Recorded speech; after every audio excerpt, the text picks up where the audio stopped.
कथा विश्व के परिवार सदस्यों, आज हम लेके आए हैं प्रेरणादायक कहानी जिसका शीर्षक है 480 रुपये की ईमानदारी का इनाम। एक शहर में चंदू नाम का एक लड़का सड़क पर पानी की बोतल बेच रहा था। वह चौराहे पे खड़ा हो जाता और जो भी लाल बत्ती पर गाड़ी रुकती उसे पानी की बोतल दिखाकर बेचने की कोशिश करता। कोई खरीद लेता, कोई मना कर देता। शाम तक उसकी सारी बोतल बिक जाती। केवल 2 बोतल उसके पास बची थी। वह अभी भी गाड़ियों के बीच में बोतल बेचने के लिए घूम रहा था। रात हो चली थी। तभी एक चमचमाती बड़ी सी कार आकर रुकी। चंदू दौड़कर गाड़ी के पास गया। गाड़ी में शालीन सी महिला बैठी थी।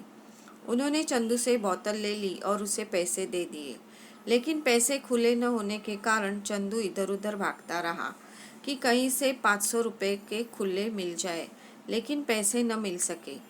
इस बीच लाइट ग्रीन हो जाती है और गाड़ी चल देती है। चंदू गाड़ी के पीछे भागता है, लेकिन गाड़ी जल्दी से निकल जाती है। चंदू 500 का नोट हाथ में पकड़े खड़ा रह जाता है। तभी उसके साथ सामान बेचने वाला लल्लन उसके पास आता है। लल्लन, क्यों बे, आज तो लंबा हाथ मारा।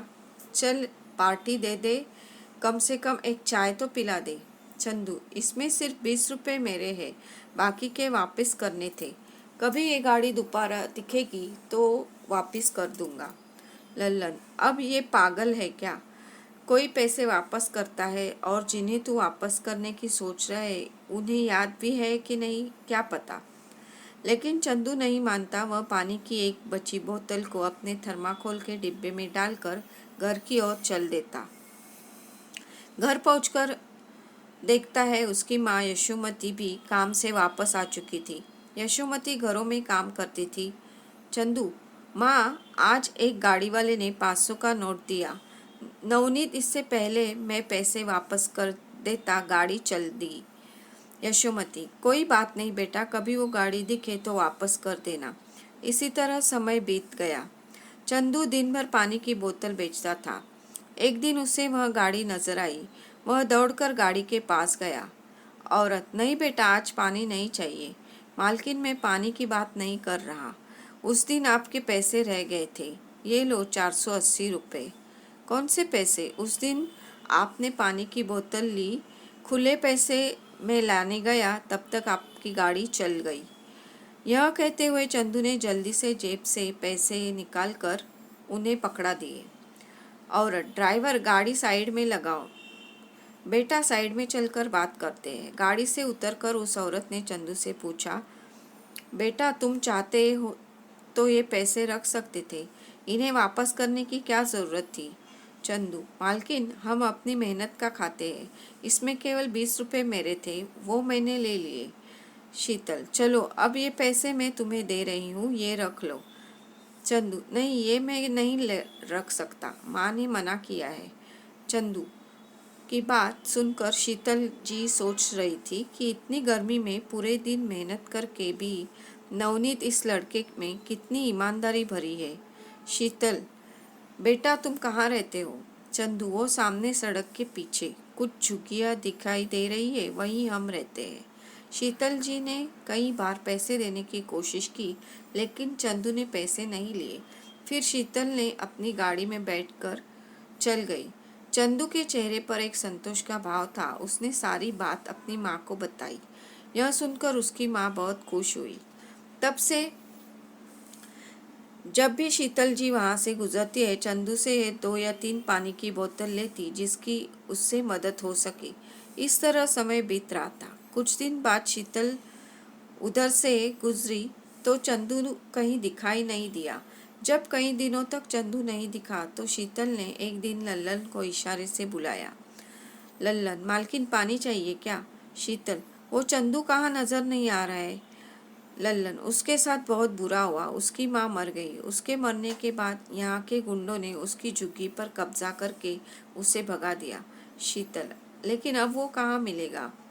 लल्लन, वो पता नहीं, उसे उन लोगों ने बहुत मारा था। शायद किसी अस्पताल में पड़ा होगा या मर भी गया होगा। यह सुनकर शीतल की आंखें नम हो गई। उन्होंने सारा काम छोड़कर चंदू को ढूंढना चालू किया। लेकिन उसका कहीं पता नहीं लगा। लल्लन की बात दिमाग से नहीं जा रही थी, शायद मर भी गया हो। इस तरह कई महीने बीत गए, चंदू का कोई पता नहीं लगा। शीतल ने इसे भाग्य का खेल मानकर सब्र कर लिया, लेकिन चंदू की ईमानदारी उन्हें आज भी झकझोर करती है। इतने ईमानदार बच्चे के साथ इतना गलत नहीं होना चाहिए। एक दिन शीतल ने कहा कहीं जा रही थी तो उन्होंने देखा सड़क के किनारे एक बच्चा बैठकर भीख मांग रहा था। उसका एक पैर कटा हुआ था। पास ही में एक टूटी बैसाखी रखी थी। पहले तो शीतल ने उसे अनदेखा किया, लेकिन से देखने से उन्हें पता चला कि यह चंदू है। फटाफट गाड़ी रुकवा कर उसके पास गई। उन्हें देखकर चंदू रोने लगा। शीतल, बेटा ये सब कैसे हुआ और तू भीख क्यों मांग रहा है? मालकिन, ईमानदारी सब माँ के साथ चली गई। मेरी झुग्गी पर कब्जा हो गया। उनका विरोध करने की सज़ा पैर देकर चुकानी पड़ी। अब तो मेरे पास कुछ नहीं है, इसलिए भीख मांग रहा हूँ। शीतल की आंखें नम हो गई। शीतल, कौन कहता है तेरी माँ के साथ ईमानदारी चली गई? तेरी माँ ने तो तुझे सिखाया, उस ईमानदारी की वजह से तू मेरे पैसे वापस करने आया। तभी मैं तुझे याद रख पाई, वरना यहाँ सैकड़ों बच्चे घूम रहे हैं जिन्हें मैं जानती नहीं। तेरी ईमानदारी के कारण कई महीनों से तुझे ढूंढ रही हूँ।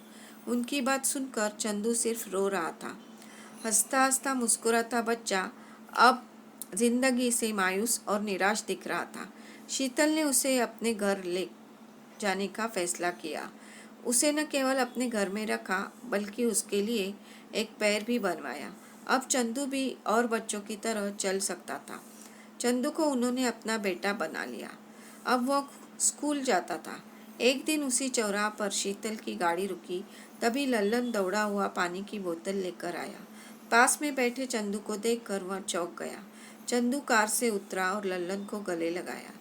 चंदू, लल्लन, ये वही 480 रुपए की ईमानदारी है जिसे तू पार्टी में उड़ाना चाहता था। कुछ ही देर में लाइट ग्रीन हो गई। चंदू गाड़ी में बैठकर शीतल के साथ चला गया।